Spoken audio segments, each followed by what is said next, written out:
सैनिक जाते हैं, वो घोड़ा जिस राज्य से होकर जाता है, अगर वो उस राज्य से आराम से पास हो रहा है, मतलब जो राज्य से निकला है उसके राजा ने, जिस राजा ने अश्वमेध यज्ञ किया है उसको अपना राजा मान लिया। और अगर कोई राजा बोलता नहीं नहीं मैं तो इसको राजा नहीं मानूंगा, तो वो घोड़े को पकड़ लेता है। घोड़े को पकड़ने का मतलब आओ मुझसे युद्ध करो, ठीक है। तो जो वो अश्वमेध यज्ञ का घोड़ा था ना, उसको किसने पकड़ा? इंद्रदेव ने। इंद्रदेव ने पकड़ के क्या किया, एक है ना बहुत महान तपस्वी थे, महान मुनि कपिल, तो उस घोड़े को पकड़ के मुनि कपिल के आश्रम में बांध दिया, ठीक है। अब जब राजा सगर को पता पड़ा कि मेरे अश्वमेध यज्ञ का घोड़ा किसी ने पकड़ लिया है, तो युद्ध करने तो जाना पड़ेगा। तो राजा सगर के 60,000 पुत्र थे। कितने थे? 60,000। अब ये थोड़ा आश्चर्य वाली बात है ना, पर जैसे आज के लोग क्या है, आज के लोगों की उम्र कितनी है? 60 साल 70 साल। आज से थोड़े टाइम पहले लोग 90-100 साल भी जीते थे, तो लाखों करोड़ों साल पहले लोग लाखों लाखों साल जीते थे। जैसे जैसे समय पार हो रहा है ना, लोगों की उम्र कम हो रही है। हाँ, तो इस वजह से राजा सगर क्योंकि इतने साल जिए तो उनके 60,000 पुत्र भी हुए, तो उन्होंने 60,000 पुत्रों को भेजा उस अश्वमेध यज्ञ के घोड़े को छुपाने और युद्ध करने। तो जब वो गए 60,000 पुत्र, तो उन्होंने देखा कि कपिल मुनि के आश्रम में वो घोड़ा बंधा हुआ है, तो उन्होंने कपिल मुनि के आश्रम में हमला कर दिया, ठीक है। और वो महान तपस्वी थे, वो तपस्या में नहीं थे, उन्होंने तो घोड़ा पकड़ा ही नहीं था ना।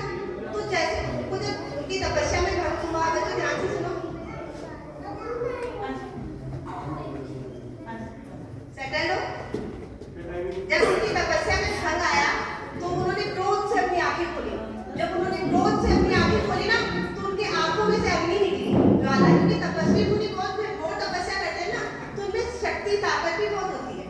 तो उस अग्नि से वो 60,000 जो पुत्र थे वो सब जल के भस्म हो गए, जल गए, ठीक है। अब जब राजा सगर ने पता करने भेजा, तो किसको पता करने भेजा कि भाई क्या हुआ, वापस कैसे किया है? तो उनके एक पोते थे अंशुमान, ठीक है। जो 60,000 पुत्र थे ना, उनमें से किसी एक का पुत्र था अंशुमान, उनको भेजा। जब अंशुमान ने देखा, जब उनको ढूंढते ढूंढते कपिल मुनि के आश्रम में पहुंचे, तो उन्होंने देखा कि ये तो सारे मेरे चाचा ताऊ सारे जल के भस्म हो गए। तो बहुत आश्चर्य में पड़ा कि ऐसा कैसे हुआ, कि ये सारे ऐसे कैसे जले। तो पक्षीराज गरुड़ वहां से जा रहे थे, उन्होंने सारा इंसिडेंट देखा था, तो उन्होंने उसको बताया, इसको राजा अंशुमान जो राजा सगर के पोते थे, कि इस तरह से इन्होंने कपिल मुनि को उसकी तपस्या में भंग डाला। तो कपिल मुनि ने जब आंखें खोली तो ज्वाला निकली और से सारे भस्म हो गए। तो अब इनका उद्धार कैसे होगा? पक्षीराज गरुड़ ने कहा कि स्वर्ग लोक में गंगा नदी बहती है, बहती नहीं है गंगा नदी, स्वर्ग लोक में कैसे आई होगी मैं बता रही हूँ। अगर उस नदी के जल से इनका तर्पण किया जाए, यानी कि श्राद्ध करते हैं ना, श्राद्ध, तो इनकी मुक्ति होगी। अब गंगा नदी स्वर्ग लोक में कैसे थी देखो, आपको पता है वामन अवतार, सब बच्चों को पता है वामन अवतार। तो वो जो भगवान वामन ने 2 पग कहाँ रखे थे?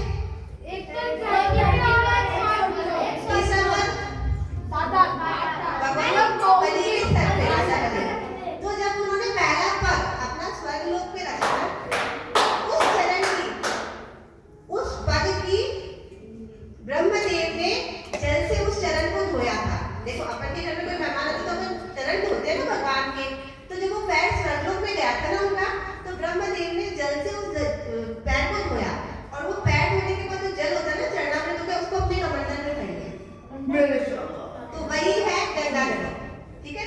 तो स्वर्गलोक, अरे भगवान ब्रह्मदेव तो बहुत विशाल है, इतना सा कमंडल हमको लगता है, वो कमंडल ही बहुत बड़ा होता है, ठीक है ना। तो गंगा नदी क्या है? ब्रह्मदेव के कमंडल में। और क्योंकि वो विष्णु भगवान के पैर को धोएगी, धोया हुआ जल है, इसलिए गंगा नदी को विष्णुपदी के नाम से भी जानते हैं। कभी सुना गंगा नदी को विष्णुपदी भी कहते हैं, ठीक है। अब गंगा नदी क्या है?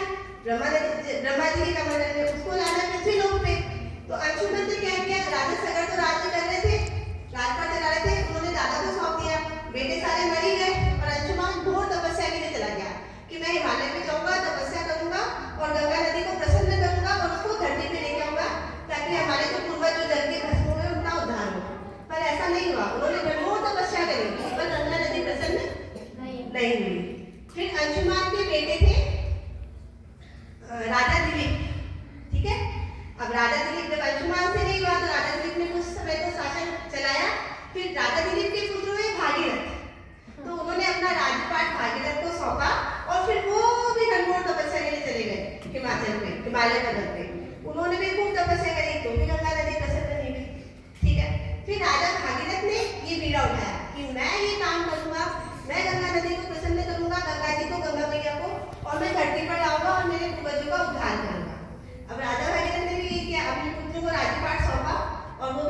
घनघोर तपस्या के लिए चले गए, ठीक है, और उन्होंने कठोर तपस्या करी, तो गंगा नदी को, गंगा माता को प्रसन्न होना पड़ा।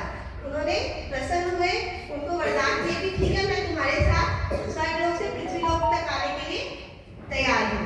वो तैयार तो हो गई, पर ब्रह्मदेव ने राजा भागीरथ को चेतावनी दी कि गंगा माता, गंगा नदी, उसका वेग बहुत है, मतलब बहुत प्रेशर से आती है वो, तो अगर इतना प्रेशर क्या धरती झेल सकेगी? इतने प्रेशर से अगर गंगा नदी आएगी तो क्या धरती माता उसको झेल सकेगी, उसको बर्दाश्त कर सकेगी? नहीं कर सकेगी।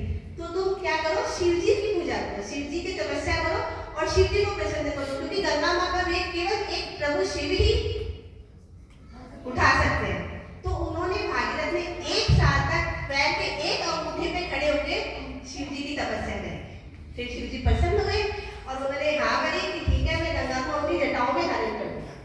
फिर ब्रह्मदेव ने अपने कमंडल से धारा छोड़ी, वो धारा आके शिव जी ने जटाएं खोली, उस सारे गंगा नदी की धारा, गंगा नदी को अपने जटाओं में समेट के वापस जटा बांध दी।